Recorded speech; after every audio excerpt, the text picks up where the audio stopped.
High everyone, welcome to my channel Salma blogging and cooking. আশা করছি আপনারা সকলে ভালো আছেন, আমিও ভালো আছি। আজকে আপনাদের কাছে নিয়ে চলে এলাম মাটন কিমা কাবাব। তো এই কিমা কাবাবটা বা কাবাব রেসিপিটা কিভাবে বানিয়েছি সেটা আপনাদের সাথে শেয়ার করব। চলুন তাহলে।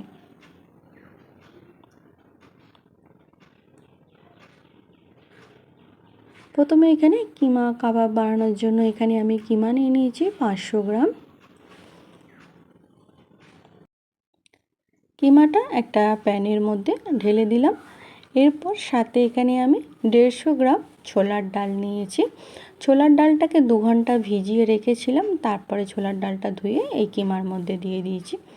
সাথে বড় সাইজের 3টে পেঁয়াজকে আগে থেকে কুচি করে কেটে রেখেছিলাম, সেটাও দিয়ে দিলাম।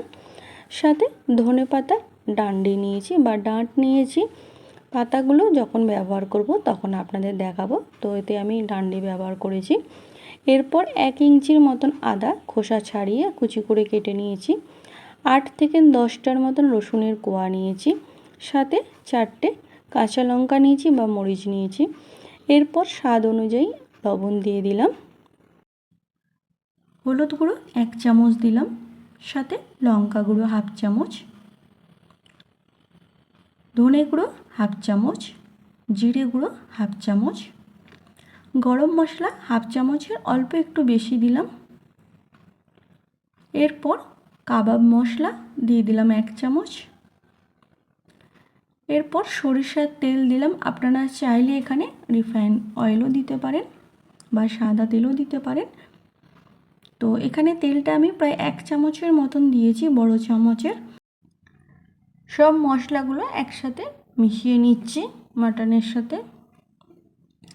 তো এখানে কোনো রকম জল দেব না, মাটন থেকে জল বেরোবে।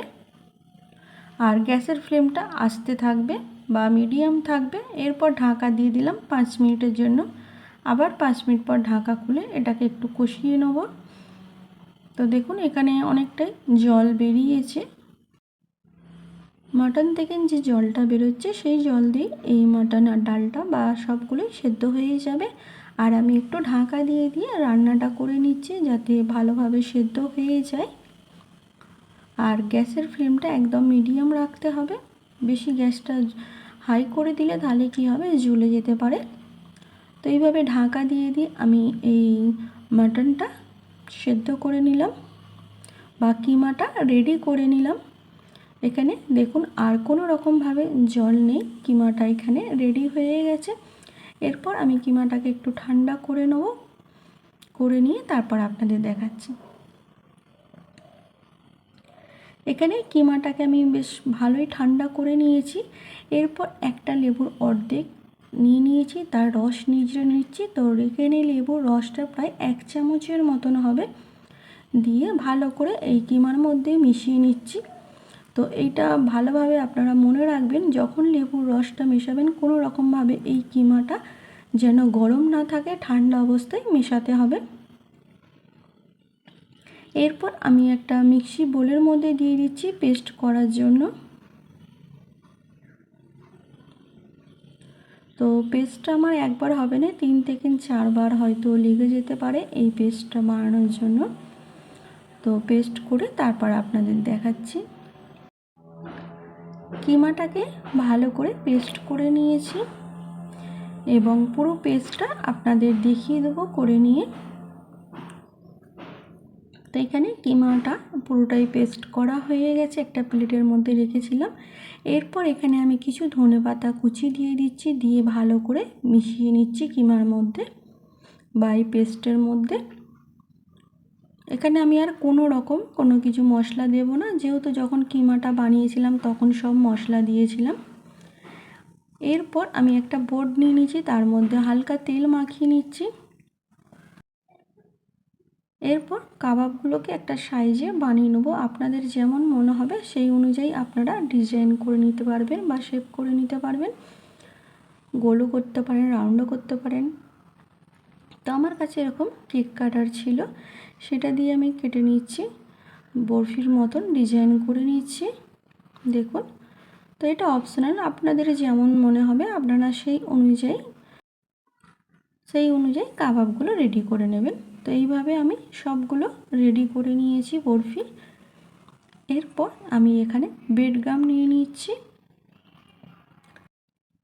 এই বেডগ্রামেতে কিছু মশলা দিয়ে দেবো। তো হাফ চামচ চাট মশলা দিয়ে দেবো, হাফ চামচ অরিগানো দিয়ে দেবো, আর অল্প করে একটু লবণ দিয়ে ভালো করে এটা মিশিয়ে নেব।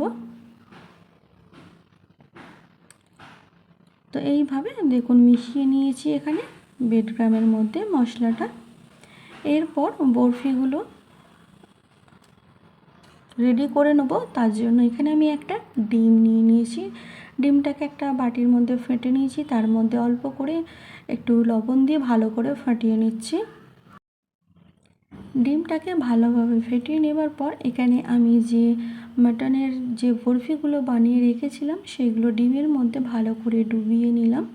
নিয়ে এই কাঁটা চামচ দিয়ে তুলে বেডগ্রামের মধ্যে দিয়ে দিচ্ছি।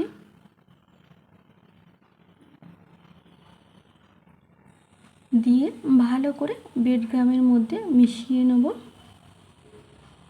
তো একটা চামচ দিয়ে প্রথমে এইভাবে মিশিয়ে নেব। আপনারা চাইলে হাতে করে নিতে পারেন। তো বারবার হাতে করে না করাচ্ছেন, এইভাবে চামচ দিয়ে করবেন, তাহলে সুবিধা হবে।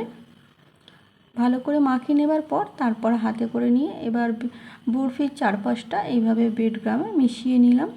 নিয়ে একটা প্লেটের মধ্যে সবগুলো রেডি করে নিলাম। এরপর বাকিগুলো সব রেডি করে আপনাদের দেখাচ্ছি। তো এখানে দেখুন সবগুলো আমার রেডি হয়ে গেছে। এরপর এগুলোকে ভেজে নেবো। চলুন তাহলে দেখাই। প্রথমে এখানে আমি ওভেনেতে একটা প্যান বসিয়ে নিয়েছিলাম, তার মধ্যে 200 ml মতন রিফাইন অয়েল দিয়েছি। রিফাইন অয়েলটা বেশ ভালো করে গরম হয়ে যাবার পর আমি সব এখানে কাবাবগুলো ভাজতে দিয়ে দিয়েছি বা ফ্রাই করতে দিয়ে দিয়েছি।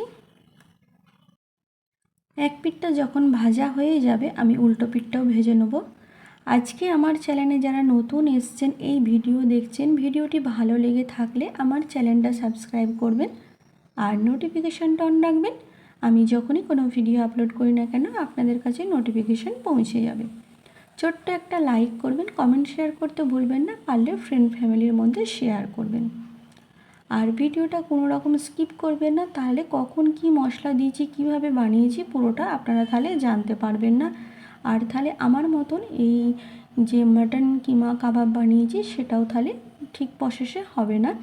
সেই জন্য ভিডিওটা স্কিপ না করে চেষ্টা করবেন ভিডিওটা পুরো দেখার জন্য।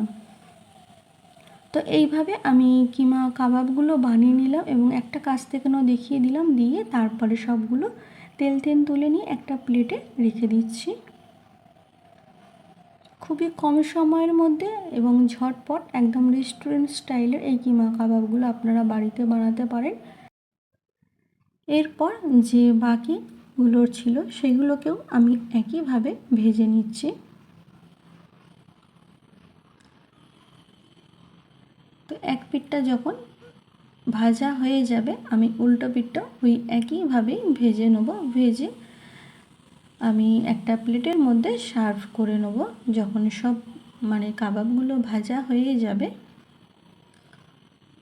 একটু ঠান্ডা করে তারপর একটা প্লেটে সার্ভ করে নিয়েছি। এখানে আমি দেখতে পাচ্ছেন কত সুন্দর হয়েছে এবং দেখতেও খুব সুন্দর লাগছে, খেতেও খুব সুন্দর হয়েছিল। এরপর এখানে গ্রিন চিলি সস আমি নিয়ে নিয়েছি। এটা দিয়ে খেতে খুবই দারুণ লাগে। আপনারা আপনাদের মতন করে নেবেন, সেটা কোনো টমেটো কেচাপ হোক বা কোনো অন্য রকম সস হোক, সেই সস দিয়েও আপনারা এটা খেতে পারেন। যাই দিয়ে খান না কেন খুবই ভালো লাগবে এই খেতে টিকিয়াটা বা কাবাবটা, মাটন কাবাবটা। আর একটু কাছ থেকেও দেখিয়ে দিলাম মাটন কাবাবের ভেতরটা কত সুন্দর ক্রিস্পি আর ডিলিশিয়াস হয়েছে।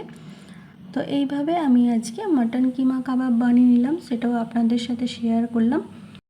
ভালো থাকবেন, সুস্থ থাকবেন। Thanks for watching my video. Take care.